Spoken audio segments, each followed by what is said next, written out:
My ex could satisfy me in ways you never could, she said during a fight. I stopped arguing. The fluorescent lights in our apartment hummed their usual electric dirge, casting everything in a sickly pale glow. We'd been at this for 3 hours now, circling the same argument like vultures over carrion. You're not hearing me, Marcus? Simone said, her voice sharp enough to cut glass. I stood by the living room window, watching raindrops race down the pane, each one a tiny, distorted world. My reflection stared back at me, a tired black man in rumpled work clothes, wondering how we'd gotten here again. Hello friends, before I continue the story, please support the channel by becoming a subscriber and giving the video a like. Also, let us know in the comments where you're watching right now. I'd come home from a double shift at the hospital to find her sitting in the dark, arms crossed, waiting. The offense this time was a text I'd sent declining her invitation to her coworker's birthday party on Saturday. I had a continuing education seminar that weekend, something I'd mentioned twice before. But here we were, in the deep end of an ocean I couldn't navigate. I told you about the seminar, I said, keeping my voice measured. It's required for my certification renewal. It's always something with you? She snapped back, pacing the small space like a caged animal. Last month it was your sister's surgery. Before that, it was your mom's church anniversary. You never prioritize us, Marcus. You never prioritize me. The accusation hung in the air, absurd in its audacity. I thought about those nights at the hospital with my sister, holding her hand through chemo treatments while Simone complained via text about being bored. I remembered coordinating my mother's celebration while managing my own exhaustion. Simone offering nothing but criticism about the venue. A memory surfaced unbidden. Simone crying in my arms 2 years ago when her own mother had been hospitalized. I'd driven 4 hours in a snowstorm to get her there, stayed up all night making calls to specialists, used my medical connections to get her the best care.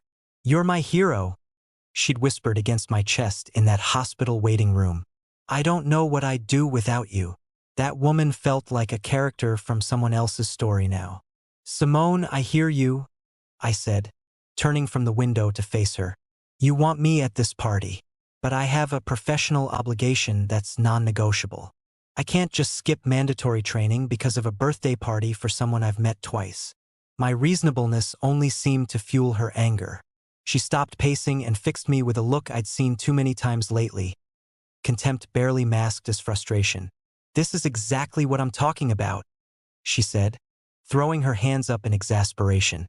Everything is a calculation with you. Professional obligation. Non-negotiable. Where's the spontaneity, Marcus? Where's the passion? I felt the exhaustion in my bones, the kind that comes from working back-to-back 12-hour shifts and coming home to this. I'm a nurse, Simone. People's lives depend on me being certified, being current, being responsible. I said it without heat, just stating facts. But facts had stopped matching months ago. She wanted something I couldn't quantify or provide on demand. Maybe that's the problem, she said, her voice dropping to that dangerous register I'd learned to recognize. Maybe I need someone who can be spontaneous. Someone who puts me first instead of hiding behind responsibility. Another memory. Me missing a friend's wedding 3 years ago because Simone had a panic attack about meeting my extended family. I'd stayed home, held her, talked her through it, assured her we could take things at her pace. I'd sent my regrets to my oldest friend and spent the weekend making Simone feel safe. Where was that in her ledger of my failures? I'm not hiding, I said, feeling the conversation slip toward a cliff edge I couldn't see yet. I'm trying to build a career, support us, be dependable. If that's not enough, tell me what would be. It was an honest question, maybe the most honest thing I'd said in months. I wanted the answer desperately. If there was a combination to this lock, I would have memorized it, practiced it until my fingers bled. But I was learning that some people don't want solutions. They want chaos, want drama, want the excuse. She went very still. Her eyes, usually warm brown, looked almost black in the harsh overhead light. I watched her face transform, saw the exact moment she decided to go for the kill. You really want to know what I need? She asked, her lips curling into something that wasn't quite a smile. You want me to spell it out for your logical, analytical brain? Yes, I said, my heart rate picking up though I didn't know why yet. I do. She took a step closer, invading my space with deliberate intent. The air between us felt charged, electric with something dark and irreversible. Fine, she said, pausing for maximum impact. You want the truth? My ex, Devon, could satisfy me in ways you never could. The words landed like physical blows, each syllable a hammer strike to the chest. I heard them, processed them, felt them rewire my entire neural network in the space of a heartbeat. Time seemed to fracture, the room tilting sideways. The hum of the lights grew louder, then vanished into absolute silence. She wasn't finished. Emboldened by my stunned silence, she leaned in, twisting the knife. He knew how to make me feel alive, Marcus. Excited, like every day was an adventure. Her voice was intimate now, almost tender in its cruelty. You make me feel like I'm in a waiting room, just existing. She let out a small laugh, sharp and bright. You're so safe, so predictable. Devon made me feel like I was the only woman in the world. The final twist. And right now, I'm realizing I settled for comfortable when I deserved extraordinary. Satisfy. The word echoed in my skull. Obscene and violating. Never could. Present tense impossibility. Past tense failure. Future tense rejection. All in 4 words. A flashback hit me with devastating clarity. Simone in my bed on our first anniversary. Tears of joy streaming down her face. I've never been loved like this, she'd whispered. You make me feel so safe, so cherished. I love you so much. Had it been a lie then, or had she rewritten history to justify her cruelty now? The pain that should have come, the rage, the heartbreak, none of it materialized. Instead, there was a vast, arctic emptiness spreading through my chest like frostbite. Every plan we'd made, every promise exchanged, every moment of tenderness, it all just stopped, ceased to matter. The love I'd felt, the commitment I'd nurtured, the future I'd envisioned gone. Not burned away but simply erased, as if it had never existed at all. I looked at her, really looked at her, and saw a stranger wearing a familiar face. The woman I'd planned to propose to next month. The ring was already purchased, hidden in my gym bag, had become someone I didn't recognize. I felt nothing. Not anger, not betrayal, not even disappointment. Just a profound, settled emptiness where she used to live. I didn't say a word. I turned and walked toward the bedroom, my movements calm and deliberate. Where are you going? She called after me, confusion creeping into her voice. We're talking here, Marcus. You can't just walk away. I opened the bedroom closet and pulled down my leather overnight bag from the top shelf. The bag I used for conferences, for visiting family, for the life I'd lived before and would apparently live again. Oh, so now you're going to run? Her voice was louder now, tinged with something that might have been panic. That's what you do, right? Shut down when things get real. I didn't respond, didn't react. I moved through the room with surgical precision, underwear, socks, work scrubs, toiletries from the bathroom. My movements were methodical, calm, utterly devoid of the emotion she was clearly fishing for. Marcus, stop it.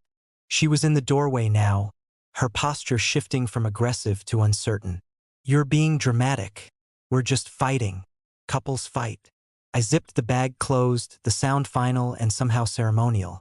I grabbed my laptop bag from beside the dresser, my phone charger from the nightstand, my keys from the dresser top. I turned to face her, and she was blocking the doorway, her arms spread slightly as if to physically prevent my exit. I looked at her. Our eyes met. I saw her flinch backward, actually take a small step back, because whatever she saw in my face wasn't what she'd expected. She'd been looking for hurt, for anger, for the fuel that would feed this drama and give her the upper hand. What she found was nothing. Just a quiet, settled absence where Marcus who loved her used to be. Move, I said. My voice was quiet, even utterly calm. It sounded like someone else's voice, someone I'd just met.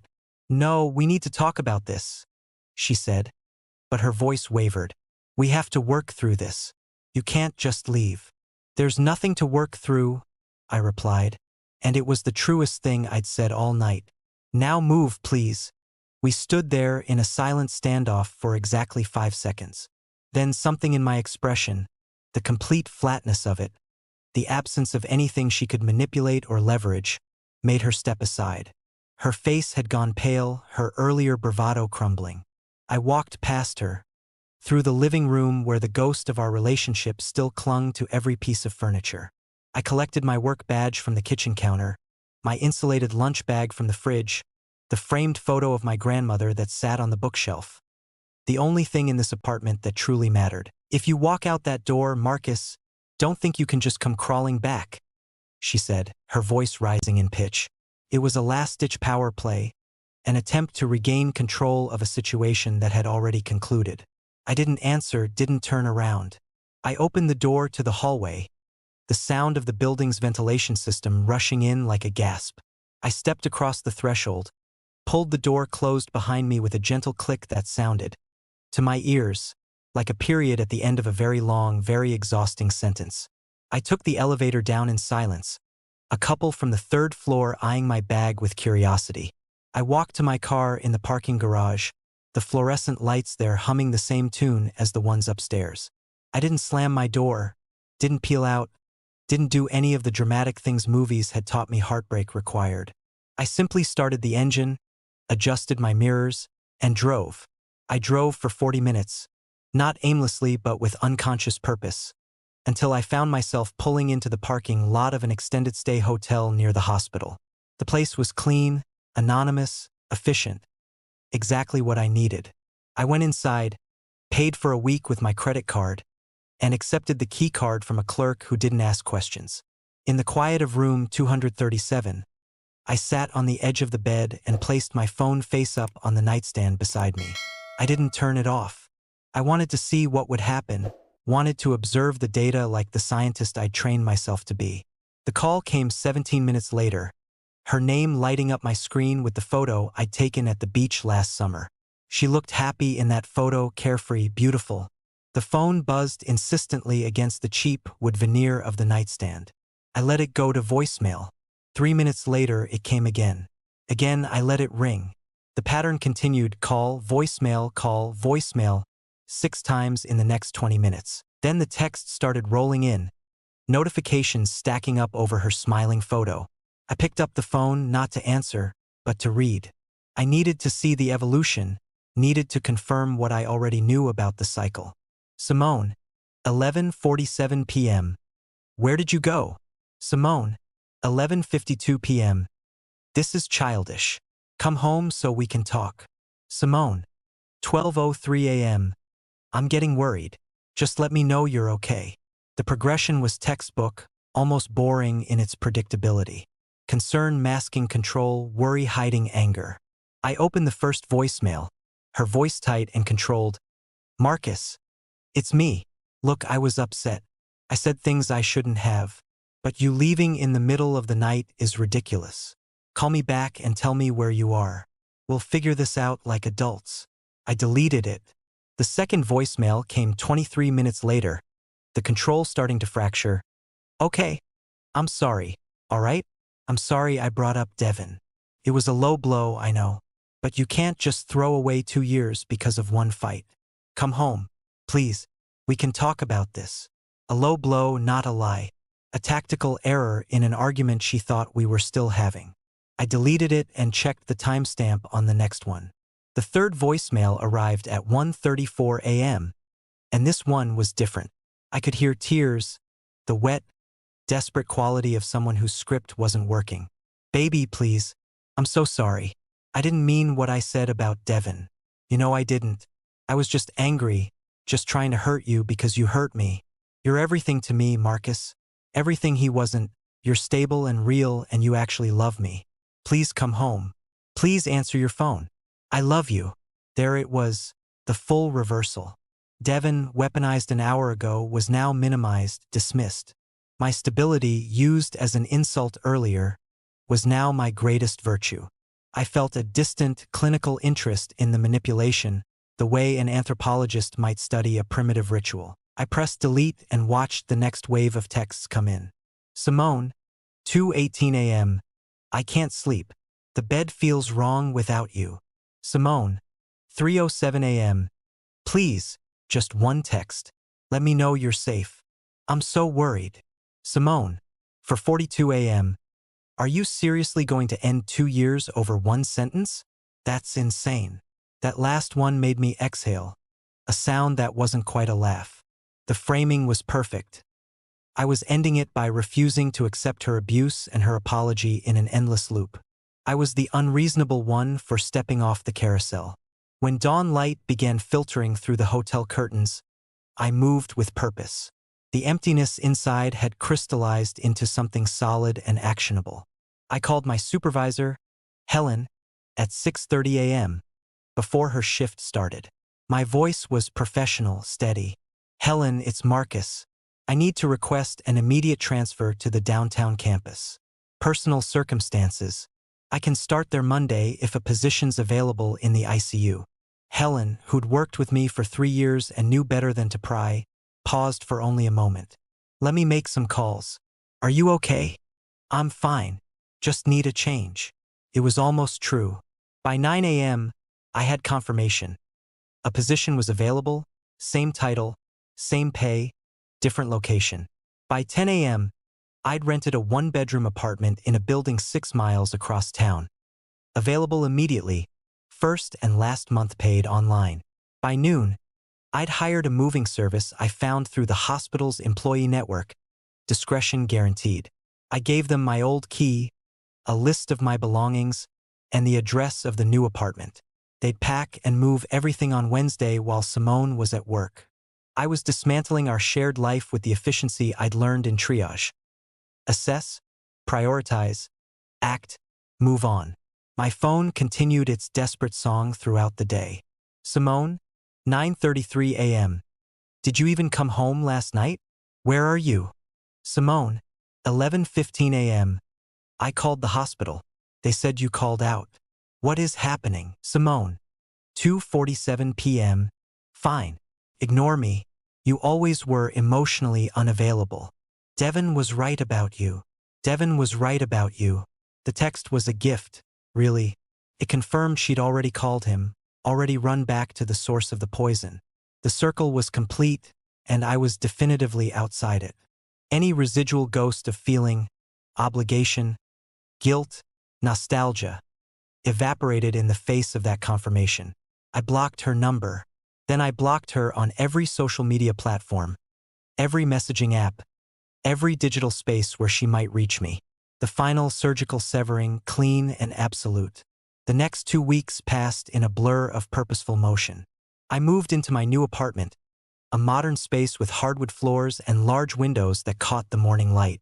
I started at the downtown campus, where nobody knew me as half of Marcus and Simone, only as Marcus, the competent ICU nurse. I joined a new gym, started swimming laps in the early mornings before my shifts. The repetitive motion, the regulated breathing, the clean exhaustion, it became a meditation. I let my sister, my mother, and 2 close friends know what had happened, the abbreviated version. Simone and I split. I'm good. New place. New chapter. They offered support, offered to listen if I needed, and I appreciated it. But there wasn't much to say. The man who'd loved Simone was gone, left behind in that fluorescent-lit apartment like a snake's shed skin. 5 weeks after I left, I got a text from Jordan, a mutual friend who'd been closer to Simone. Jordan, hey man, not trying to get in your business, but I thought you should know. Simone's been seeing Devin again. Started the night you left, I think. She's not doing great, drinking a lot. I told her it was a bad idea, but she won't listen. Just FYI.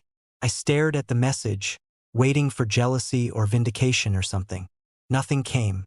It was just information, data points confirming a hypothesis.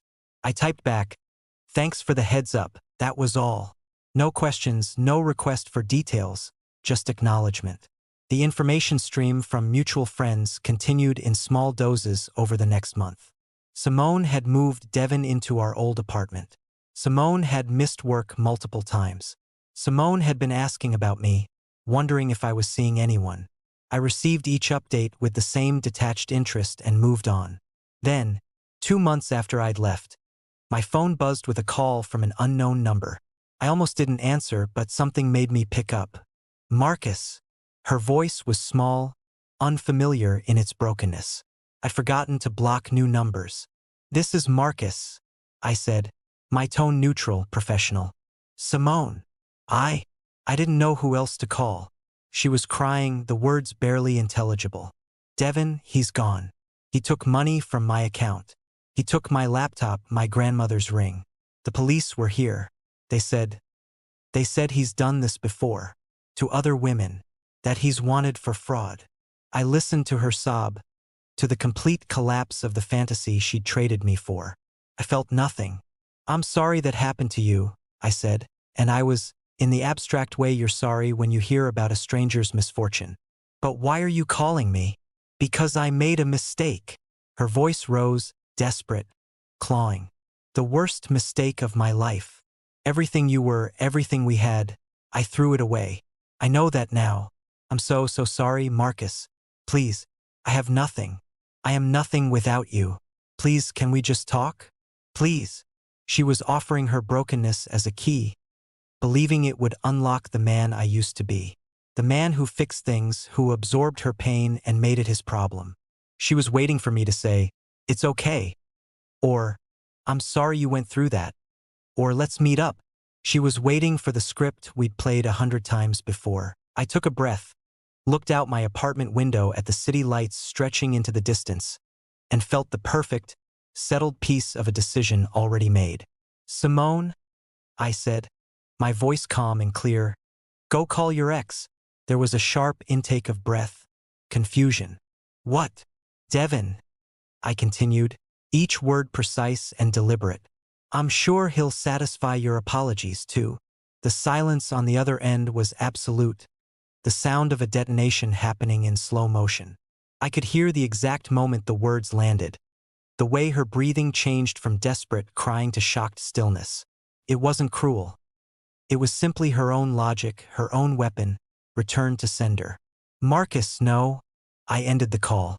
Then I blocked the number, added it to my growing list of severed connections. I set my phone down and went to the kitchen, poured myself a glass of water, and stood at my window watching the city breathe.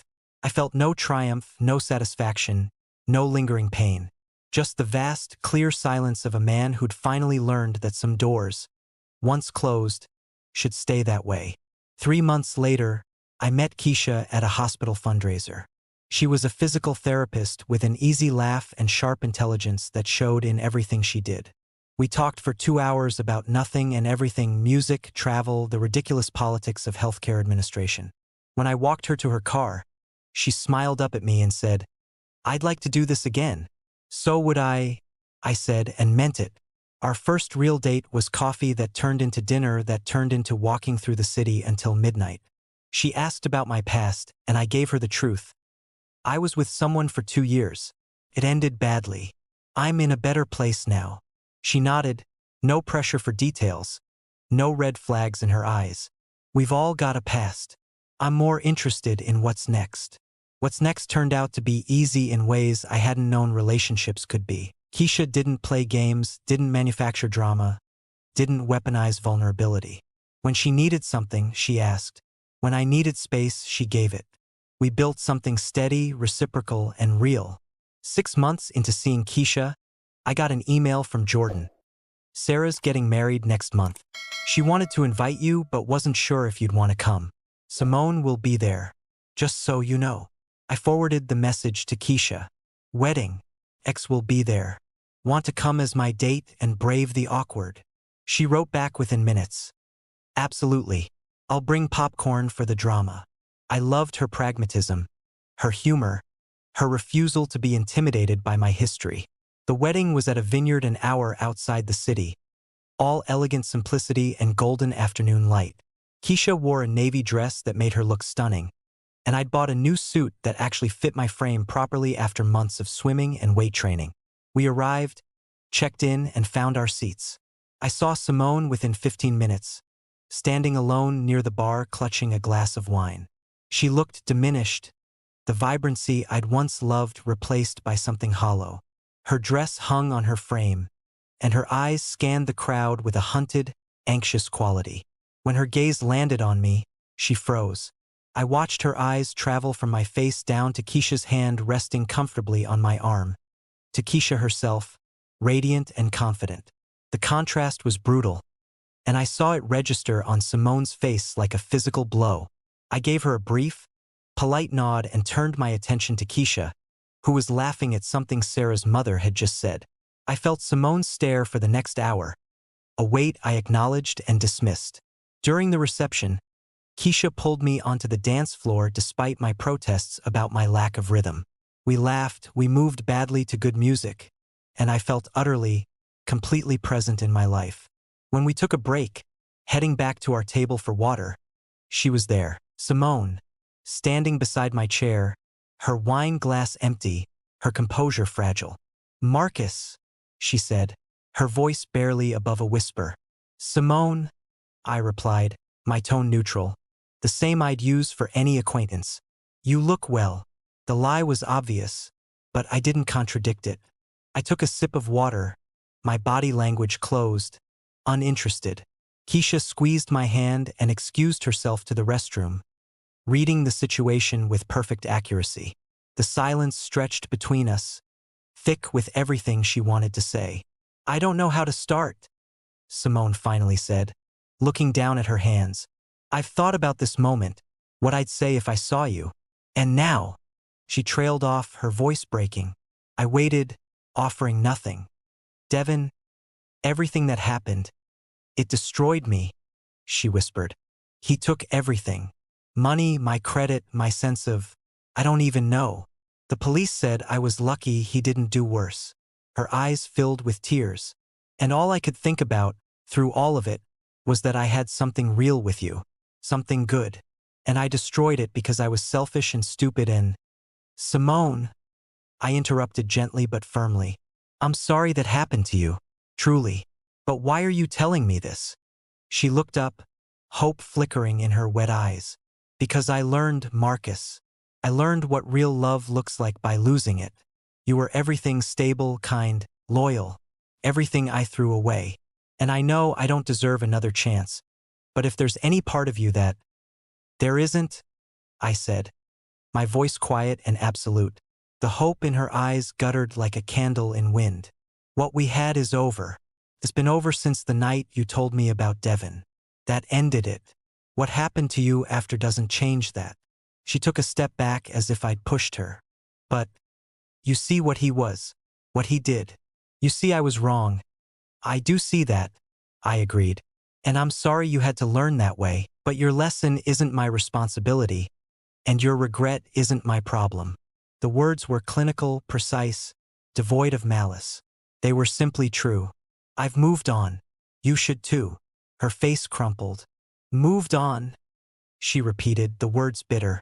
"To her, that woman. You replaced me." "I didn't replace you," I corrected. "I met someone after you. Someone who treats me with respect. Someone who doesn't use love as a weapon." I paused, then delivered the final truth. "You taught me what I wouldn't accept anymore. I'm grateful for that lesson." Before she could respond, Keisha returned, sliding her arm around my waist with easy affection. "Everything okay?" she asked, looking between us with polite curiosity. "Keisha, this is Simone, an old acquaintance," I said, the demotion complete. "Simone, this is Keisha, my girlfriend. Not my ex. Not the love of my life who got away, an old acquaintance." Keisha extended her hand, warm and genuine. "Nice to meet you." Simone's hand trembled as she shook it, her eyes never leaving my face. She was looking for a crack, for any sign of the man who'd loved her, who'd sacrificed for her, who'd been her rock. What she found was a stranger in a familiar face. "We should get back," I said to Keisha, placing my hand on the small of her back. "I think they're about to cut the cake." I gave Simone one last brief nod. "Take care of yourself." Then I turned, guiding Keisha gently away, and walked into the rest of my life. I didn't look back, didn't wonder what expression was on her face. I didn't need to. As Keisha and I drove home that night, windows down, her hand in mine, I felt the last ghost of that old life fade into nothing. She seemed intense, Keisha said lightly, no jealousy, just observation. She was… I agreed, bringing her hand to my lips. A long time ago. And now? She asked, squeezing my hand. I looked at her, at this woman who'd chosen me and been chosen in return, who met me as an equal in a relationship built on honesty instead of manipulation. Now I'm exactly where I want to be. And it was the truest thing I'd ever said. The peace I'd found in that hotel room months ago had been the peace of ending. This was different. This was the peace of beginning, of building, of a future that belonged to me and someone who actually valued it. Simone had taught me what I deserved by showing me what I didn't. For that lesson, I was grateful. For everything else, she was simply a closed chapter in a story that had gotten infinitely better. The man who'd loved her was gone. Not destroyed but transformed. And the man I'd become would never, ever accept less than he deserved again. That was the most satisfying ending of all. Thank you for watching all the way through. There's another story to your left screen. You'll enjoy it more than this one.